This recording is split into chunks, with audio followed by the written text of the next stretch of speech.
Hi husbands. Dinamani April 3ஆம் தேதி நம்ம பார்க்க போகிறது வெள்ளிக்கிழமை அன்னைக்கு. இன்னைக்கு good Friday. So good Friday அப்படிங்கிறது மெயினாக எதுக்காக சொல்லுவாங்க அப்படின்னா, மனிதர் குலம் அனைவரும் நன்றாக வாழ்கிறதுக்காக இயேசு தன்னைத்தானே சிலுவையில் அறைஞ்சிக்கிட்டதா ஒரு வரலாறு செய்தி இருக்குது. ஓகே, அதோட இன்னைக்கு நம்ம என்ன பார்க்க போகிறோம் அப்படின்னா, இன்னைக்கு ஏப்ரல் 3ல் என்னென்ன நியூஸ் இருக்குது அப்படிங்கிறத பார்க்க போகிறோம். பார்லிமெண்ட்டில் பில்ஸ் பாஸ் பண்ணியிருக்கு. கேர்ள்ஸுக்கு, அதாவது பெண்களுக்கு 33 இடஒதுக்கீடு வேணும் அப்படின்ட்டு. அது மட்டும் இல்லாமல் 5G நெட் யூஸ் பண்ணுறதுல இந்தியா எந்த அளவுக்கு வளர்ச்சி அடைஞ்சிருக்கு. அதாவது ஒரு நாளைக்கு, ஒரு மாதத்துக்கு ஒரு நாளைக்கு 30 GB அப்படின்னு பார்த்தீங்கன்னா 3 3 9 கிட்டத்தட்ட 900 GB கிட்டத்தட்ட யூஸ் பண்ணுறதா ஒரு தரவு இருக்குது. ஸோ இதே மாதிரி ஒவ்வொரு நாளும் என்னென்ன இருக்குது, நியூஸ் இருக்குது எக்ஸாம் பாயிண்ட் ஆஃப் வியூவில் அப்படிங்கிறத பார்க்க போகிறோம். மேற்கு வங்கத்தில் நீதிபதிகள் சிறைப்பிடிப்பு அப்படின்னு சொல்லிட்டு சொல்லியிருக்காங்க. இது கண்டெம்ப்ட் ஆஃப் கோர்ட் அப்படிங்கிறதுலையும் வரும், கிரிமினல் குற்றமாகவும் வரும், சிவில் குற்றம் அப்படின்னு சொல்லிட்டு வரும். ஓகே, ஸோ அங்க இருக்கிற மண்டாவியா அப்படிங்கிற இடத்துல இந்த SIRன்னு சொல்லுவாங்க. எதனால அங்க அப்படின்னா, பங்களாதேஷ்ல நிறைய பேர் ஊழி இருக்காங்க, ஓட்டு எதுவுமே இல்லை அவங்கள்ட்ட. அதனால அவங்க வந்து ஓட்டு போட முடியாது, ஏன்னா கள்ள ஓட்டுகள் அதிகமாக ஆகுதுன்னு சொல்லிட்டு கிட்டத்தட்ட ஏகப்பட்ட இதுல அங்க வந்து பிரச்சனை பண்ணிட்டு இருக்காங்க திரிணாமுல் காங்கிரஸ் உள்ளவங்க. பட் இருந்தாலும் அதை நம்ம அரசியல் நோக்கத்தோட பார்க்காம, எப்படி மைக்ரன்ஸ் பீப்புள்ஸ் வந்து இங்க இந்தியன் சிட்டிசன் ஆக முடியும், அவங்க வந்து ஓட்டு போட முடியும் அப்படிங்கிற ஒரு கண்ணோட்டத்தில் பார்க்கணும். ஓட்டு என்பது இந்தியன் சிட்டிசன் மட்டும் தான் போட முடியும். ஸோ இதனால வந்து பிடிக்காதவங்க ஒரு ஆட்சிக்கு வரதுக்கு வாய்ப்பு இருக்கு. ஸோ இதை தான் வந்து எலெக்ஷன் கமிஷன் அவங்க வந்து என்ன பண்ணியிருக்காங்க, SIR அப்படின்னு சொல்லிட்டு. இந்த பிரச்சனை எங்க மட்டும் நடக்குது அப்படின்னு பார்த்தீங்கன்னா, வெஸ்ட் பெங்கால்ல மட்டும் தான் நடக்குது. ஸோ இதில் தான் 7 நீதிபதிகள், இதில் பெண்களும் உண்டு, சின்ன குழந்தையும் உண்டு. ஸோ இவங்களும் கிட்டத்தட்ட 9 மணி நேரம் கிட்டத்தட்ட அவங்கள சாப்பாடு தண்ணி எதுவும் இல்லாமல் அடைச்சி வச்சிருந்திருக்காங்க. ஸோ மால்டா அப்படிங்கிற ஒரு இடத்துல. ஓகே, இதோட CBI அல்லது NIA, நேஷனல் இன்டெலிஜென்ஸ் ஏஜென்சி மூலயமா அதை விசாரிக்கிறதுக்கும் ஆணையிட்டு இருக்காங்க. தேசிய புலனாய்வு முகமை அப்படிங்கிறது தான் நேஷனல் இன்டெலிஜென்ட் ஏஜென்சி. இதையும் பார்த்துக்கணும். ஓகே, 700 நீதிபதிகள் பரிசீலனை செய்து இதை SIR பத்தி கொண்டுட்டு வர்றாங்க. சரி, பார்ப்போம் என்ன நடக்க போகுது அப்படின்னு சொல்லிட்டு. ஓகே, அதுக்கப்புறம் தமிழக புதிய DGP-யாக யாரை நியமனம் பண்ணியிருக்காங்க அப்படின்னு பார்த்தீங்கன்னா, அப்பாயின்மெண்ட்ஸ் இது ரொம்ப முக்கியம். சந்தீப் ராய். இதுக்கு முன்னாடி உங்களுக்கு இந்த போஸ்டிங்ல யார் இருந்தாங்க அப்படின்னு கேட்டீங்கன்னா, சைலேந்திர பாபு IPS அவர்கள் இருந்தாங்க. ஸோ எக்ஸாம்பிளுக்கு நான் சொல்றேன். ஓகே, ஸோ இதுக்கு முன்னாடி ஜார்ஜ் இருந்திருப்பாரு. இவங்கெல்லாம் அந்த கேட்டகரி தான், உயர்ந்த ஒரு போலீஸ் அதிகாரி தான். ஸோ தமிழகத்தில் புதிய DGP-யாக ஓகே, இதுல சந்தீப் ராய் ரத்தோரை நியமனம் பண்ணியிருக்காங்க. புதிய தலைமை இயக்குநராக சந்தீப் ராய் ரத்தோர். இவரு 1992 பேட்ச்ல IPS ஆபீசரா தமிழ்நாட்டில் போஸ்டிங் ஆனவர். இப்போ இவருக்கு இந்த போஸ்டிங் கிடைச்சிருக்கு. ஓகே, அது மட்டும் இல்லாம 2008 2015 சிறந்த காவலர் அப்படின்னு சொல்லிட்டு குடியரசு அவார்டும் வாங்கியிருக்கிறாங்க. குடியரசுத் தலைவர் விருதும் வாங்கியிருக்கிறார். ஸோ இது கண்டிப்பா பார்த்தே ஆகணும். மாற்று ஆற்றல் அவசியம். மாற்று ஆற்றல்னா எனர்ஜி. நம்ம இப்போதைக்கு ஈரான் வந்து இஸ்ரேல் அண்டு அமெரிக்கா 3 நாட்டுக்கு ஏற்பட்ட போரினால ஸ்ட்ரெயிட் ஆஃப் ஹார்மோஸ் அடைச்சப்பட்ட பிறகு நமக்கு அந்த ஸ்ட்ரெயிட் ஆஃப் ஹார்மோஸ் வழியா 20% ஆஃப் நேஷனல் ஆயில், அதுக்கப்புறம் LPG, இதோட மட்டும் இல்லாம நேச்சுரல் கேஸ் மட்டும் இல்லாம அந்த க்ரூட் ஆயில் வருது இல்லைங்களா, க்ரூட் ஆயில் இருந்தெல்லாம் எல்லாமே பிரித்து அடிக்கிறாங்க. அதை நம்பி மட்டுமே நம்ம இருக்கிறதுனால எந்த அளவுக்கு நம்ம பாதிக்கப்பட்டிருந்தோம். கிட்டத்தட்ட ஆயில் எமர்ஜென்சின்னு சொல்லிட்டு இந்தோனேஷியால அறிவிச்சிட்டாங்க. ஸோ அது மட்டும் இல்லாம இலங்கையில, பாகிஸ்தான்லாம் ஒரு 4 லிட்டர் பெட்ரோலை பதுக்கி வச்சிருந்ததுனால இலங்கையில கிட்டத்தட்ட 21 நாள் சிறை வச்சிருந்தாங்க ஒரு ஆளை. அதோட மட்டும் இல்லாம பாகிஸ்தான்ல எந்த அளவுக்கு ஆட் ஒன் ஈவன் அப்படிங்கிற மாதிரி கவர்மெண்ட்ல எல்லாம் வந்து வண்டியை யூஸ் பண்ணணும், அதிகமா யாரும் வந்து பொது இதை யூஸ் பண்ணக்கூடாது அப்படின்னு சொல்லிட்டு சொல்லியிருந்தாங்க. அதை மெயின் பண்றப்போ எந்த அளவுக்கு க்ரூட் ஆயில் எமர்ஜென்சி இருக்கு. க்ரூட் ஆயிலை நம்பிதான் ஒரு நாடு ரன் ஆயிட்டு இருக்கு. இம்போர்ட் பண்றவங்களோட நாடு வந்து இதான் பிரச்சனை. கிட்டத்தட்ட 96% சைனா வந்து ஈரான்ட்டு இருந்தா க்ரூட் ஆயில பர்ச்சேஸ் பண்றாங்க, இம்போர்ட் பண்றாங்க. இப்ப இந்த ஆயில் பிரச்சனை இப்ப மட்டும் வந்தது இல்ல, 1971 வந்திருக்கு. சுவிஸ் கேனால் பிரச்சனை எப்போ, ஸோ 1992 வந்திருக்கு. அதுக்கப்புறம் 2005 கூட வந்திருக்கு. ஒவ்வொரு டைமும் ஒவ்வொரு பிரச்சனையில நம்ம அதை கடந்து வந்திருக்கோம். இப்போ வந்து ஸ்ட்ரெயிட் ஆஃப் ஹார்மோஸ் மூலியமா இந்த ஈரான் பிரச்சனை மூலியமா நமக்கு வந்திருக்கு. அதுக்கு மாற்றாதான் இப்போ கனரக வாகனமா இருக்கட்டும், பொது வாகனம், பஸ்ஸு, அதே மாதிரி இருக்கட்டும், ஆட்டோவா இருக்கட்டும், பைக்கா இருக்கட்டும், எல்லாமே வந்து எதுல ஓடுற மாதிரி அப்படின்னா சோலார் எனர்ஜி. அதெல்லாம் வந்து பைக்கு, வண்டின்னு சொல்லுவாங்களே, வெஹிக்கல் மூலயமா அதுக்கு சுவிட்ச் ஓவர் ஆகுறாங்க. ஸோ இதுல நம்ம க்ரூட் ஆயில பேஸ் பண்ணி இருக்க வேணாம், இம்போர்ட் பேஸ் பண்ணி இருக்க வேணாம் அப்படின்னு சொல்லிட்டு தான். அதுக்கப்புறம் சோலார் எனர்ஜி மூலமா கரண்ட் தயாரிக்கிறது. ஸோ இதோட மட்டும் இல்லாம விண்ட் எனர்ஜி, கரண்ட் தயாரிக்கிறதுக்கு விண்ட் எனர்ஜி, ஸோ அதுக்கப்புறம் இதெல்லாம் வந்து ஹைட்ரஜன் எனர்ஜி இதெல்லாம் வந்து கொண்டு போயிருந்ததுனால நமக்கு ரொம்ப ரொம்ப யூஸ்ஃபுல்லாக இருக்கும் அப்படின்னு சொல்லிட்டு சொல்றதுதான் இந்த ஆர்டிக்கல். ஸோ போர் காரணமாக உலக கச்சா எண்ணெய் சந்தை நெருக்கடியை சந்திச்சிருக்கு. 20% கச்சா எண்ணெய் நமக்கு வராமல் இருக்கிறதுனால கச்சா எண்ணெய் புவிசார் அரசுடன் பிரிக்க முடியாத வகையில் பின்னி பிடைஞ்சு இருக்கு அப்படின்னு சொல்லிட்டு இந்த கட்டுரையிலே சொல்றாங்க. ஸோ எப்பெல்லாம் வந்து இந்த ஆற்றல் பிரச்சனை வந்திருக்கு அப்படின்னா 1970ஆம் ஆண்டு ரஷ்யா ஐரோப்பாவுக்கான எரிவாயு விநியோக பிரச்சனைகள் வந்திருக்கு. அதோட மட்டும் இல்லாம 2022லயும் கச்சா எண்ணெய் தொடர்ந்து ஒரு புவிசார் அரசியல்ல அது ரொம்ப ரொம்ப ஈடுபட்டு இருக்கு. ஜியோ பாலிட்டிக்ஸ்ன்னு சொல்லுவாங்க. ஸோ அது ரொம்ப ரொம்ப முக்கியம். ஓகே, இதோட மட்டும் இல்லாம மத்திய கிழக்கு எண்ணெய், ஸோ ரஷ்யாவுக்கு உக்ரைனுக்கு இப்போ போர் நடந்துச்சு, வெனிசுலா, ஈரானு, ஸோ இதெல்லாம் வந்து போர் காலங்களில் ஏற்பட்ட இந்த கிரைசிஸ், ஆயில் கிரைசிஸ் ரொம்ப இது. இப்போ வெனிசுலாவை எதுக்கு வந்து அமெரிக்கா கைப்பற்றுச்சு அப்படின்னா அங்க இருக்கிற ஆயில் ரிசோர்ஸ் தான். கரப்ஷன் அதிகமாக இருந்தாலும் அங்கே ஆயில் வந்து அதிகமா இருக்கு, க்ரூட் ஆயில் அதிகமா இருக்கு. அதனாலதான் அந்த நாட்டை கைப்பற்றிருக்காங்க. ஓகே, இப்போதைக்கு எண்ணெய் விநியோகம், க்ரூட் ஆயில் விநியோகத்துல யார் ஃபர்ஸ்ட் இருக்காங்க அப்படின்னு பாத்தீங்கன்னா அமெரிக்கா தான் இருக்காங்க. ஓகே, அதுக்கப்புறம் இது என்ன அப்படின்னா ஆர்டிகல் 161 ஆளுநருக்கு கவர்னருக்கு பார்டனிங் பவரை பத்தி பேசுறதா ஆர்டிகல் 161. கவர்னர் வந்து பிரசிடண்டால நியமிக்கப்படுறாரு. இப்போ சட்டமன்றங்கள்ல ஒரு ஆளுக்கு வந்து தண்டனையை குறைக்கணும் அப்படின்னு சொல்லிட்டு சட்டமன்றம் அந்த முடிவை எடுத்தாங்கன்னா, ஏன்னா மக்களால் தேர்ந்தெடுக்கப்பட்டவங்க, ஓகேங்களா, அவங்க ஒரு தண்டனையை குறைக்கணும், அவங்கள விடுவிக்கணும் அப்படின்னு சொன்னா இதுல கோர்ட்டு கவர்னர் வந்து தலையிடக்கூடாது. ஓகேவா, கையெழுத்து போடணும், கையெழுத்து போடணும்.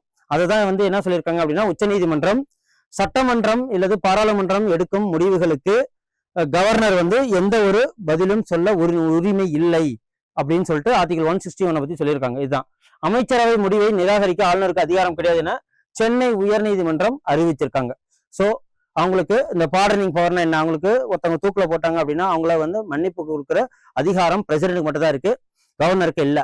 கவர்னருக்கு என்னன்னா ஒரு கேஸை தள்ளி போடலாம், ஒருத்தவங்களுக்கு விடுதலை கொடுக்கலாம், அதை ரெஸ்பெக்ட்னுவாங்க, ரீப்ரைட்னுவாங்க, ரெப்ரைவ்ன்பாங்க. ஓகே, பார்டன் சொல்லிட்டு பார்டனிங் பவர் மன்னிப்பு அந்த இதெல்லாம் உண்டு.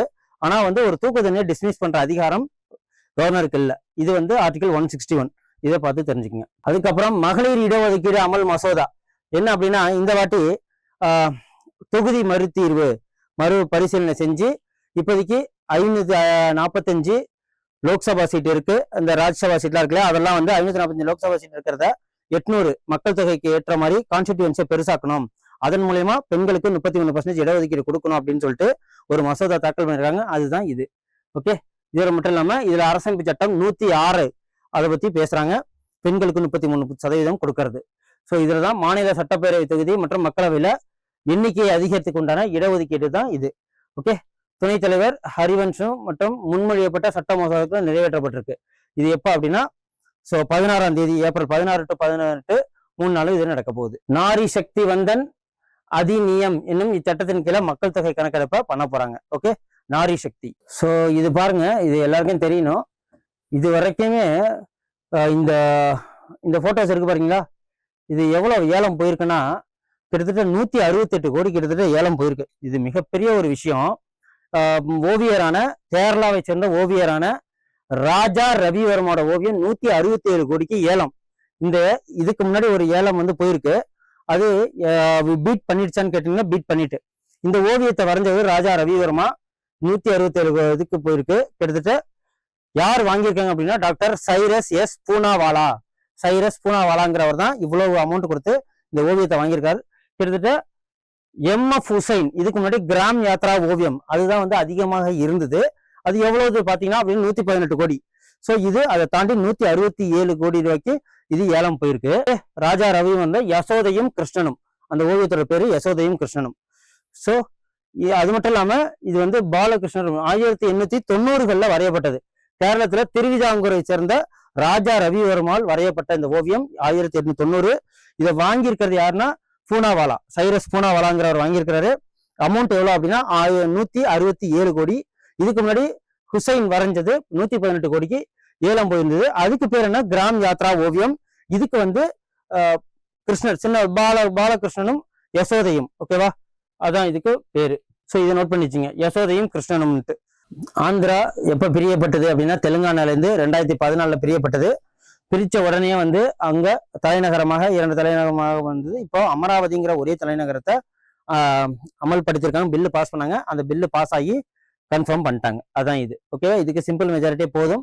பார்லிமெண்ட்ல இந்த முடிவை ஒரு மனதாக எடுத்து அவங்க அமராவதி தான் இப்போதைக்கு தலைநகரம். யாருக்கு அப்படின்னா ஆந்திர பிரதேசம் சீரமைப்பு சட்டம் 2014. அதுக்கப்புறம் 37 வயசான ரைசி வாண்டர் டசன் அப்படிங்கிறவரு சவுத் ஆப்பிரிக்கா சேர்ந்தவர், ஒரு பேட்டர்.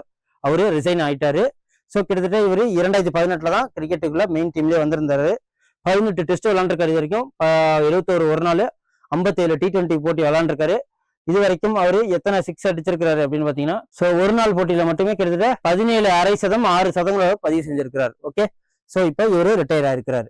அதுக்கப்புறம் மிகப்பெரிய ஒரு சாதனை என்ன அப்படின்னா, நாசா வந்து மூணுக்கு, அதாவது சவுத் லூனார் அப்படிங்கிறவங்க அங்க மனிதர்கள் 4 பேரை அனுப்பிச்சிருக்கிறாங்க. இதுக்கு முன்னாடி எப்போ 1972 அனுப்பிச்சாங்க. அப்ப கூட வந்து ஆம்ஸ்ட்ராங், அதுதான் அப்போலோ அப்படின்னு சொல்லிட்டு அந்த ஒரு மிஷன். ஸோ இதுல 4 விண்வெளி வீரர்களை ஆர்டெமிஸ் 2 அப்படிங்கிற இந்த மிஷன் சொல்றாங்க. இது 3, 4, 5 வரைக்கும் போகும். இதுல என்ன மெயினா இது வச்சிருக்காங்க அப்படின்னு பாத்தீங்கன்னா, இந்த ஆர்டெமிஸ் 2 ஃபர்ஸ்ட் சவுத்துல இருக்கிற லூனார்ல, அதாவது மூணுல போயிட்டு இறங்கி அங்க ஒரு ஸ்டேஷன் இருப்பாங்க. அங்க என்ன சோதனை பண்ண போறாங்க அப்படின்னா, மக்கள் வாழ முடியுமா அப்படிங்கிற சோதனை பண்ண போறாங்க. ஸோ அதான் இது. யார் அந்த 4 பேர் அப்படின்னா, வைஸ்மேன் கமாண்டர் வைஸ்மேன் அவரு இதுல பிரயாணம் பண்றாரு. அதுக்கப்புறம் Victor Glover pilot, Christina Koch திட்ட விஞ்ஞானி, அப்புறம் கனடாவை சேர்ந்த ஜெரிமி ஹான்சன் அப்படிங்கிறவங்க. ஸோ இங்க வந்து யாரு அப்படின்னா திட்ட விஞ்ஞானி. இவங்க 4 பேர் தான் இப்போ இந்த 3க்கு கிளம்புறாங்க. ஓகே, 4.6 லட்சம் கிலோமீட்டர் பூமிக்கும் சுற்றுவட்ட பாதைக்கும் நிலாவுக்கும். இப்போ இந்த மிஷன் பேர் என்ன, ஆர்டெமிஸ் 2. 53 ஆண்டுகளுக்கு பிறகு இந்த 4 பேர் போறாங்க 3க்கு. ஓகே, இதுதான் தொலைதூரம். இதுக்கு முன்னாடி யாருன்னா சைனா போயிட்டு வந்திருக்கிறாங்க. ஓகே, அதுக்கப்புறம் நம்ம டெய்லி இப்போ செல்லு யூஸ் பண்றோம் இல்லையா, செல்லு யூஸ் பண்ணா நெட்டு வேணும். ஒரு நாள் ஒரு சராசரியா ஒரு ஆள் எந்த அளவுக்கு அவங்க டேட்டா பேஸ் யூஸ் பண்றாங்க, நெட்வொர்க் யூஸ் பண்றாங்க அப்படின்னு பாத்தீங்கன்னா, 2024 31 GB இணைய தரவு பயன்படுத்தி இருக்கிறாங்க. ஓகே, மாதாந்திர கைபேசி இணைய பயன்பாடு அப்படின்னு பாத்தீங்கன்னா ஒரு நாளைக்கு 1 GB. ஓகே, 18%. முன்னாடி 27.5 GB இருந்தது, இப்போ 31 GB. ஸோ இது 18% அதிகமா இருக்கு. 5G சேவையோட 47% அதிகரிச்சிருக்கு. 5G இணைய பயன்பாடு ஓராண்டுல 70% அதிகரிச்சிருக்கு. 12.9 எக்ஸோபைட். ஓகே, 4K தரத்திலான வீடியோலாம் இதுல பார்க்கலாம். அது மட்டும் இல்லாம 5G வந்து ஃபிக்ஸட் வயர்லெஸ் அக்சஸ் மூலியமாவும் இதை நம்ம வந்து யூஸ் பண்றாங்க. ஒரு பர்சன் ஒரு நாளைக்கு 1 GBன்னு சொல்லிட்டு ஒரு மாசத்துக்கு 31 GB யூஸ் பண்றதா சொல்லியிருக்கிறாங்க. இதை பாத்துக்கோங்க. எதிர்காலத்துல 2031 5G சந்தாவோட எண்ணிக்கை 100 கோடியை தாண்டும் அப்படின்னு சொல்லியிருக்காங்க. அதுக்கப்புறம் யூனிஃபைடு பேமெண்ட் இன்டர்ஃபேஸ், இது இப்ப ரீசெண்டா தீபாவளி, பொங்கல், ஸோ ரம்ஜான் அதெல்லாம் எல்லாமே வந்ததுனால, லாஸ்ட் நியூ இயர்லாம் வந்ததுனால, பொங்கல்லாம் வந்ததுனால இந்த வாட்டி வந்து இப்போ அதிகமான பணம் டிரான்ஸ்ஃபர் ஆயிருக்கு. ஓகேவா, டிஜிட்டல் எண் பரிவர்த்தனை.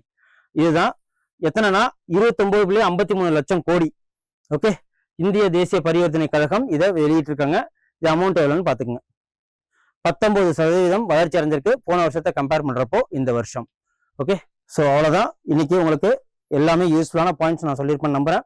இதே மாதிரி டெய்லி உங்களுக்கு தினமணிலேருந்து எக்ஸாம் பாயிண்ட்ஸ்ல உங்களுக்கு வேணும் அப்படின்னா, பாயிண்ட்ஸ் வேணும் அப்படின்னா எங்க சேனலை சப்ஸ்கிரைப் பண்ணுங்க, லைக் பண்ணுங்க, கமெண்ட் பண்ணுங்க. நன்றி, வணக்கம். Send a map. You dare to dream, we care to accomplish.